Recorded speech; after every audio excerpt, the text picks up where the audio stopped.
মধ্যবিত্ত লোকসকলৰ ব্যৱহাৰৰ বাবে বিনামূলীয়া বিশেষকৈ ঔষধ বিতৰণৰ বাবে আজি ৰাজ্যিক কেবিনেটে স্বাস্থ্য বিভাগক 190 কোটি টকাৰ অনুমোদন জনায়। এটা কেবিনেটত আজি এটা বিশেষ সিদ্ধান্ত লোৱা হৈছে যেটো আপোনালোকক মই জনাব খুজিছো যে আমাৰ অসমৰ যিবিলাক মথাউৰি আছে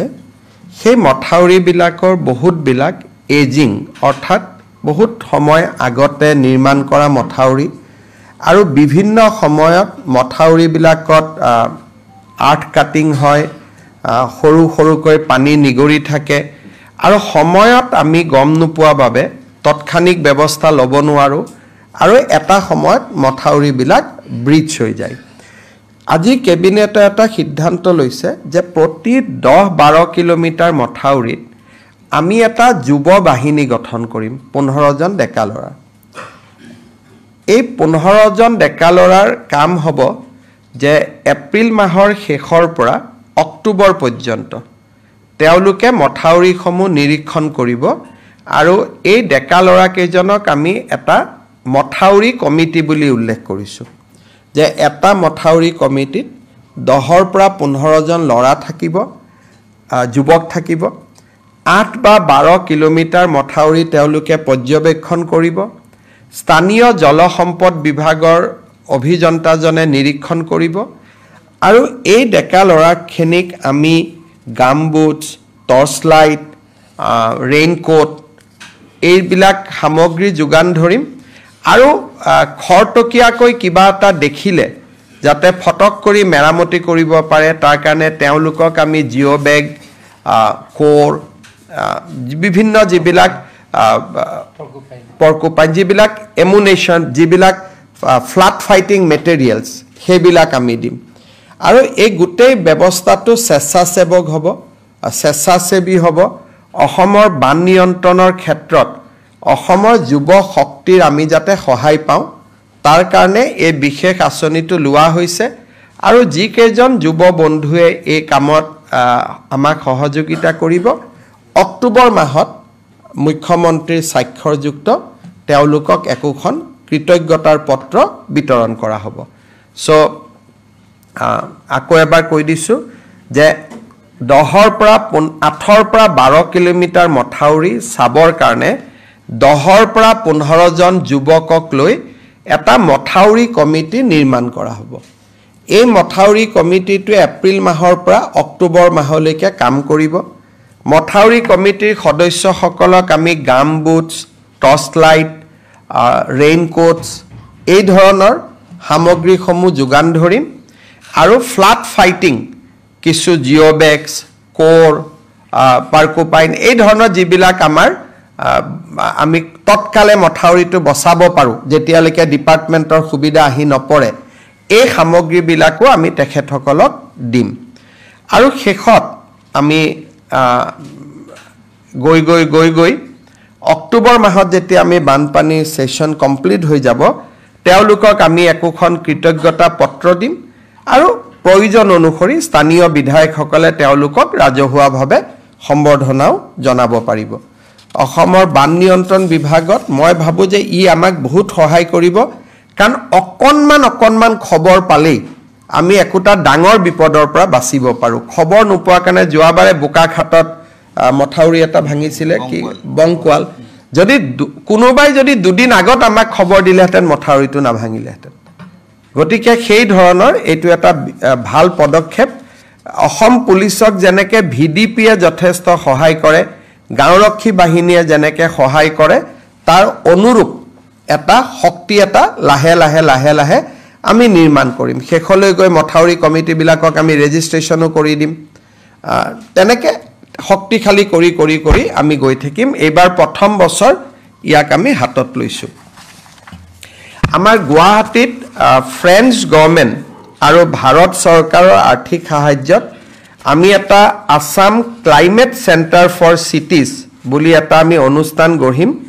ইয়াৰে পুঁজি ভাৰত চৰকাৰ আৰু ফ্ৰেঞ্চ চৰকাৰে আমাক আগবঢ়াব আৰু ইয়াৰ জৰিয়তে ক্লাইমেট প্ৰটেকশ্যনৰ ক্ষেত্ৰত কেইবাজনো এক্সপাৰ্ট গুৱাহাটী পৌৰ নিগমে নিযুক্তি কৰিব পাৰিব। কেবিনেটে আজি এই ক্লাইমেট চেণ্টাৰটো অনুমোদন জনায় জাগিৰোডৰ টাটা সেমিকণ্ডাক্টৰ প্ৰজেক্টৰ কাষত আপোনালোকে জানে যে খুব কম দিনতে বেংগলুৰুত কাম কৰি থকা 1000 ছোৱালী জাগিৰোডলৈ উভতি আহিব আমাৰ যি অসমীয়া ছোৱালী এতিয়া বেংগলুৰুত কাম কৰি আছে তেওঁলোক খুব সোনকালে জাগিৰোডলৈ উভতি আহিব অহাৰ লগে লগে জাগিৰোডত এটা থাকাৰ ভীষণ সমস্যা হ'ব আৰু লাহে লাহে 10 12 15000 মানুহ যেতিয়া তাতে নিযুক্তি হ'ব ওচৰত ভাড়া ঘৰ আদি প্ৰস্তুত হৈ উঠুতেও সময় লাগিব সেইকাৰণে আজি আমি আগতীয়াকৈ জাগিৰোডত এটা ৱৰ্কিং ওমেন হোষ্টেল 1000 খন আসনযুক্ত এটা ৱৰ্কিং ওমেন হোষ্টেল বনাবৰ বাবে আজি কেবিনেটে 142 কোটি টকাৰ অনুমোদন জনাইছে আমাৰ অসমৰ গোটেই চাহ বাগিচা বিলাকত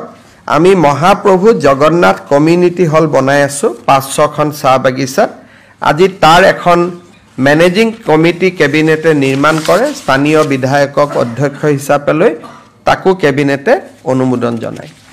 মই এতিয়া আজিৰ কেবিনেটত গ্ৰহণ কৰা তিনিটা বিশেষ গুৰুত্বপূৰ্ণ সিদ্ধান্ত আপোনালোকক জনাব খুজিছো আজি আমাৰ ৰাজ্য চৰকাৰৰ কেবিনেটত অসম চৰকাৰৰ কৰ্মচাৰী আৰু আমাৰ পেনশনাৰ সকলৰ বাবে 2% ডিয়াৰনেছ এলাউন্স আমি ঘোষণা কৰো সো এতিয়াৰ পৰা ৰাজ্য চৰকাৰৰ কৰ্মচাৰী পেনশনাৰ সকলোৱে 2% তেওঁলোকে ডিয়াৰনেছ এলাউন্স পাব 1/1/2025 পৰা ই কাৰ্যকৰী হ'ব আমি এই মাহৰ দৰমহাত বিহুৰ আগতে পোৱা দৰমহাত 2% দিয়ে সংলগ্ন কৰিম কিন্তু যেটো এৰিয়াৰ হেতু আমি এপ্ৰিল আৰু মে দুটা মাহত আমি তেওঁলোকক দিম আজি এটা কেবিনেটত সিদ্ধান্ত গ্ৰহণ কৰা হয় যে অহা প্ৰথম বহাগৰ পৰা চৰকাৰৰ যিমান ট্ৰান্সফাৰ অৰ্ডাৰ উলাব পোষ্টিং উলাব গাইডলাইনছ উলাব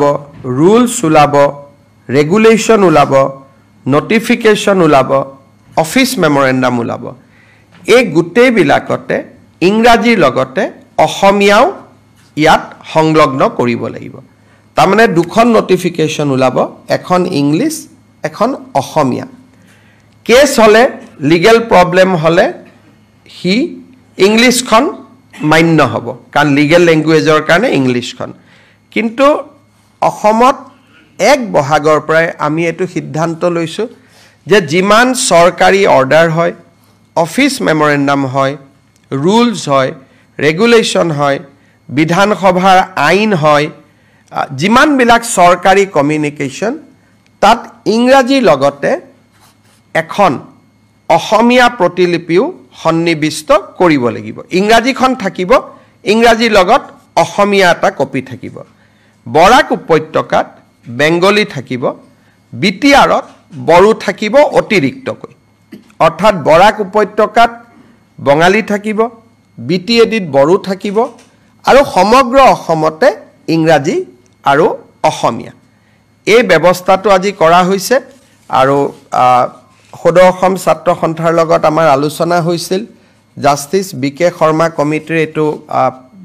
অনুমোদন আছিল ৰাজ্য চৰকাৰে অহা 1 এপ্ৰিলৰ পৰা কাৰ্যকৰী হোৱা কৰি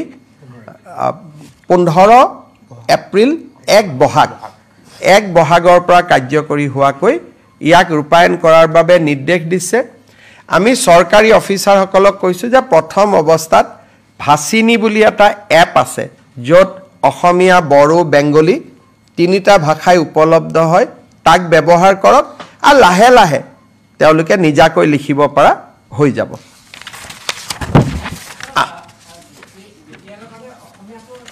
ইংলিশ আৰু অসমীয়া গুটে অসমৰ কাৰণে বিটিআৰৰ কাৰণে বড়ো বৰাক ভেলীৰ কাৰণে বেংগলী যেটো আজি চলি আছে তাত কোনো আৰু বেলেগ নহয় আমি যেটো আজি যি ধৰণে চলি আছে বিটিআৰত বা আজি যি ধৰণে বৰাক উপত্যকাত চলি আছে সেইটোৱে চলি থাকিব বৰাক উপত্যকাত বেংগলী চলে বিটিআৰত বড়ো চলে বিটিআৰত অসমীয়াও চলে গতিকে আৰু গুটে অসমতে ইংৰাজী আৰু অসমীয়া ৰাজ্য চৰকাৰে আজি আমাৰ দুখন প্ৰপ'জ ৰিজাৰ্ভ ফৰেষ্ট পাগলিজৰা আৰু নায়েক গাঁৱক আমি ৰেভিনিউ ভিলেজলৈকে কনভাৰ্ট কৰোঁ কিন্তু তাৰো ভিতৰত 280 হেক্টৰ আৰু 180 হেক্টৰক লৈ দুখন ৰিজাৰ্ভ ফৰেষ্ট কৰিবৰ বাবেও ৰাজ্য চৰকাৰে সিদ্ধান্ত লৈছে এতিয়া তৃতীয় এটা ইম্পৰ্টেণ্ট সিদ্ধান্ত আছিল আমাৰ অসমত যিবিলাক ফৰেনাৰ্ছ ট্ৰিব্যুনেল আছে তাতে বহুত কেছ পেণ্ডিং হৈ আছে এই কেছবিলাকৰ ভিতৰত 28,000 এনেকুৱা ব্যক্তি আছে যাৰ উপাধি কোচ ৰাজবংশী লোকসকলৰ সৈতে মিলে অৰ্থাৎ 28,000 কোচ ৰাজবংশী লোকে আজিও বিদেশীৰ এটা অপমান লৈ তেওঁলোকে ট্ৰিব্যুনেলত কেছ খেলি আছে ৰাজ্য চৰকাৰে বিশ্বাস কৰে যে কোচ ৰাজবংশী অসমৰ এটা খিলঞ্জীয়া কমিউনিটি কোচ ৰাজবংশী অসমৰ সংস্কৃতিৰ এক এৰাব নোৱাৰা অংগ আৰু সেইবাবে আজি ৰাজ্য চৰকাৰে সিদ্ধান্ত লৈছে যে কোচ ৰাজবংশী লোকসকলৰ বিৰুদ্ধে যি বিদেশী ন্যায়াধিকৰণত কেছ চলি আছে বা তেওঁলোকৰ নামৰ বিপৰীতে যে ডি ভোটাৰ লাগি আছে তাক তৎকালীনভাৱে এই গোচৰবোৰ প্ৰত্যাহাৰ কৰিবলৈ আজি ৰাজ্য চৰকাৰে সিদ্ধান্ত লৈছে এইটো এটা কোচ ৰাজবংশী কমিউনিটি বহুত দিন তেওঁলোকে কষ্ট খালে আৰু এই কমিউনিটিৰ মানুহবোৰ বৰ দুখীয়া গতিকে আজি তেওঁলোকৰ আমি এটা ঐতিহাসিক সিদ্ধান্ত লৈছোঁ যে কোচ ৰাজবংশী কমিউনিটিৰ গাত এতিয়াৰ পৰা বিদেশী লেবেল লাগি নাথাকিব তেওঁলোকৰ বিৰুদ্ধে চলি থকা সকলো গোচৰ ৰাজ্য চৰকাৰে ট্ৰিব্যুনেলৰ পৰা প্ৰত্যাহাৰ কৰিব সো তিনটা ইম্পৰ্টেণ্ট ডিচিশ্যন আছিল 2% ডিএ সেকেন্ড ইম্পৰ্টেণ্ট ডিচিশ্যন আছিল যে অসমীয়া ভাষাৰ প্ৰয়োগ বৰাকত বেংগলী বিটিএডিত বড়ো আৰু কোচ ৰাজবংশী কমিউনিটিৰ পৰা বিদেশী বুলি যি তেওঁলোকৰ ওপৰত গোচৰ চলি আছিল তাৰ আনুষ্ঠানিক প্ৰত্যাহাৰ এই তিনটা গুৰুত্বপূৰ্ণ সিদ্ধান্ত আজি কেবিনেটে লয় লগত মথাউৰি কমিটিটো এটা সুদূৰ প্ৰসাৰী ভৱিষ্যতৰ দিনত এটা অত্যন্ত সুস্থ সিদ্ধান্ত হ'ব বুলি মই আশা কৰিছোঁ আপোনালোকৰ যদি কিবা প্ৰশ্ন আছে সুধিব পাৰে সেইবিলাক থাকিবই খালাচিও থাকিব গভৰ্ণমেণ্ট মানুহখিনি থাকিবই ডেকা ল'ৰাবিলাকে ৰাতি যেনেকৈ ডিউটি কৰে আমাৰ গাঁৱত এতিয়া তেওঁলোকে ডিউটি কৰোঁতে আজিও ডিউটি কৰে কিন্তু এটা ডিউটিটো আনুষ্ঠানিক হ'ব নৈপৰীয়া স্থানীয় মানুহ সেই মথাউৰিটোৰ কাষৰ মানুহখিনি নৈপৰীয়া বুলি নহয় মথাউৰিটোৰ কাষত লোকেল মানুহ থাকিব এটাই সুবিধা থাকিব আগতে তেওঁলোকে নিজাকৈ যায় কেতিয়াবা পুলিচেও দিগদাৰ কৰে অমুকেও দিগদাৰ কৰে এতিয়া এটা আইডেণ্টিটি কাৰ্ড থাকিব গামবুট পাব ৰেইনকোট পাব টৰ্চ লাইট পাব পাৰ্কুপাইন পাব জিঅ' বেগ পাব অন্ততঃ নিজক ৰক্ষণাবেক্ষণ কৰিব এটা সুবিধা পাব ভালেই হ'ব ৰাভা হাছং বিটিআৰ পঞ্চায়ত বিধানসভা ক'তো আগত ক'তো একো সমস্যা নাই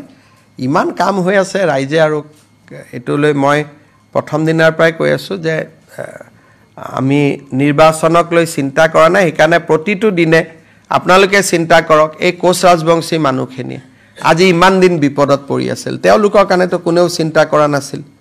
বোলে অসমীয়া ভাষাৰ মৰ্যাদা কোনেওতো চিন্তা কৰা নাছিল গতিকে প্ৰতি সপ্তাহতেতো আমি একোটা ভাল খবৰ আপোনালোকক শুনাওঁ গতিকে ৰাইজেতো আমাক সমৰ্থন কৰাটো স্বাভাৱিক আৰু প্ৰধানমন্ত্ৰী ডাঙৰীয়াৰ নেতৃত্বৰ প্ৰতি অসমৰ ৰাইজৰ অকুণ্ঠ সমৰ্থন আছে ৱাকফ বিল পাছ হৈ গ'ল প্ৰধানমন্ত্ৰী ডাঙৰীয়াই ঐতিহাসিক কাম কৰি দেখুৱালে গতিকে ৰাইজৰ আস্থা আছে খালি মই এটাই দুখ পাইছোঁ যে এই ৱাকফ বিল এমেণ্ডমেণ্টৰ সময়ত অসমৰ এজন সংসদে যি বক্তব্য দাঙি ধৰিলে যে ৰাস্তাতে নামাজ কৰিব দিব লাগে এজন সংসদে যিটো ক'লে যে স্বাধীনতা সংগ্ৰাম যেন হিন্দু মানুহে কৰাই নাই এটা বিশেষ কমিউনিটিহে কৰিছিলে এই যিবিলাক তেখেতে সদনত বক্তব্য দিলে মুখ্যমন্ত্ৰী হিচাপে মই নিজেই লজ্জিত অনুভৱ কৰিছোঁ অসমৰ মুছলমান মানুহেও নিবিচাৰে ৰাস্তাত নামাজ কৰাটো ধুনীয়া মছজিদ বনাইছে তেওঁলোকে মছজিদত নামাজ পঢ়ে অসমত কোনেও ৰাস্তাত নামাজ নপঢ়ে যিটো বস্তু মুছলমান মানুহেও বিচৰা নাই তেওঁ তাতকৈ এক্সট্ৰিমত গ'ল দ্বিতীয়তে স্বাধীনতা সংগ্ৰাম এনেকুৱা কৰি দিলে ভাষণত যেন মহাত্মা গান্ধী গোপীনাথ বৰদলৈ স্বাধীনতা সংগ্ৰাম কৰাই নাছিল গতিকে মই নিজে লাজ পাইছো গোটে দেশৰ মানুহবিলাকে মোক ফোন কৰিছে যে অসমৰ পৰা এনেকুৱাও এমপি হয় নেকি গোটে দেশৰ ওচৰত অসমে লজ্জা পাবলগীয়া হৈছে লাজ পাবলগীয়া হৈছে এনেকুৱা বিবৃতিৰ কাৰণে CM sir, if you could speak this one in English. देखिए असम का एक सांसद ने वाकफ जो कानून लोकसभा में डिबेट हुए थे वो समय उन्होंने बोले कि मुसलमान समाज को रास्ता में नमाज पढ़ने का इजाज़त देना चाहिए और वो ऐसा भाषण किया कि स्वाधीनता संग्राम एक विशेष कम्युनिटी ने ही किए थे हिंदू समाज ने किया ही नहीं था तो ऐसा उन्होंने भाषण दिया देश विदेश का लोग मुझको फ़ोन करके पूछ रहे भाई आपने कैसा लोगों को संसद में भेजा तो हमारे लिए भी काफ़ी ये एक सेम का बात हुए है ऐसा बात बोलने के कारण असम का भी क्षति हुए है मैं देशवासी को उनका संसद ने ऐसा बात संसद में बोला उसका कारण देशवासी से मैं ही क्षमा मांगता हूँ कि हमारे एक असम का सांसद लोकसभा में ऐसे अनाप तनाप बोले हमारा असम में कभी मुसलमान लोग ये डिमांड ही नहीं किया है कि हमें रास्ता में नमाज पढ़ने का इजाज़त दो अच्छा मस्जिद है ईदगाह है बढ़िया से नमाज अदा करता है कभी कोई समस्या नहीं होते हैं वो बोले रास्ता में आप क्यों नमाज नहीं पढ़ने देते हो ये तो डिमांड ही नहीं है दूसरा बोला यही स्वाधीनता संग्राम किया क्या गांधी जी ने स्वाधीनता संग्राम नहीं किया क्या गोपीनाथ बरदलोई ने स्वाधीनता संग्राम नहीं किया क्या सुभाष बसु ने स्वाधीनता का संग्राम नहीं किया तो एक असामिया जो लासित बरफुकन का धरोहर है हम लोग असम का लोग महाराज पीठू का धरोहर है जो बख्तियार खिलजी औरंगजेब को भगाया था असम में उनका ही धरोहर जाके संसद में ऐसा बात बोल सकता है हम लोग सोच भी नहीं सकते थे तो इसीलिए हम काफ़ी शर्मिंदा है और देशवासियों से मैं क्षमा मांगता हूं कि हमारा संसद ने ही ऐसा भाषण दिए संसद में हम आशा करता हूं कि असम का लोग जरूर सबक सिखाएगा उसका कारण समय आने पर सक एटू हब नालागे मैं बारे बारे तिनिसुकिया राइजको अनुरोध करिम जे दुईटा कम्युनिटीर माजत सदाय भूल बुझाबुझी हो থাকিলে অসমত ইনভেষ্টমেন্ট নাহিব অসমখন আগবাঢ়ি নাযাব এই বিশেষ বস্তুটোলৈ মই খুব চিন্তিত খুব দুঃখিত যে বাৰে বাৰে দুইটা কমিউনিটিৰ মাজত এটা এনেকুৱা এটা পৰিৱেশ সৃষ্টি হৈ আছে কিছুদিন পিছত মই আমাৰ মন্ত্ৰীসভাৰ জ্যেষ্ঠ সদস্য দুজনক পঠাম যাতে দুইটা কমিউনিটিৰ লগত আলোচনা কৰি এটা শান্তিৰ বাতাবৰণ হ'ব পাৰে কাৰণ এনেকুৱা খবৰ বাহিৰত গ'লেই অসমৰ প্ৰতি আকৌ প্ৰশ্নবোধক চিন আহি যায় সেইকাৰণে এটোলৈ মই নিজে যোৱা দুদিনৰ পৰা মই খুব দুখ পাই আছো মই বাৰে বাৰে মনিটৰ কৰি আছো বাৰে বাৰে আমাৰ এমএলএ বিধায়কসকলক ফোন কৰি আছো মই সকলোকে অনুৰোধ কৰিম যে এখন নতুন অসম ইয়াত এইবিলাক সৰু সৰু কথা লৈ কাজিয়া কৰি থকা দুটা কমিউনিটিৰ মাজত টিকটকটা হোৱাটো ভাল নালাগে পূজা উৎসৱ সকলোৰে ভাল কৰি হৈ যাওক আমি ঈদতো বাধা দিব নালাগে নামাজতো বাধা দিব নালাগে ছট পূজাতো বাধা দিব নালাগে দুৰ্গা পূজাতো বাধা দিব নালাগে নাম কীৰ্তনতো বাধা দিব নালাগে কিবা স্থানক লৈ যদি কিবা অসুবিধা আছে আলাপ আলোচনা কৰি আমি মীমাংসা কৰিম কিন্তু বাৰে বাৰে এই ঘটনাটোৱে বেলেগক সুযোগ দিয়ে 10টা কথা অসমৰ কাৰণে কবৰ কাৰণে সেইকাৰণে মই পঞ্চায়ত ইলেকশ্যনৰ পিছত দুজন জ্যেষ্ঠ মন্ত্ৰীক পঠাম যাতে দুইটা কমিউনিটিৰ মাজত এটা আলাপ আলোচনা কৰি যিটো এটা ডিসটেন্স আছে দূৰত্ব আছে সেই দূৰত্বটো যাতে সদায়ৰ কাৰণে দূৰ কৰিব পাৰি মই কাকো ইয়াত দাই দোষ ব্লেম দিব খোজা নাই মাত্ৰ দুইটা কমিউনিটিকে কৰজোৰে আহ্বান জনাম যে মিলা মিছা শান্তি সম্প্ৰীতি সমন্বয়ৰ মাজত যাতে আমি থাকো কাৰণ আমাৰ শত্ৰু বেলেগ সেই শত্ৰুৰ লগতহে আমি যুঁজিব লাগে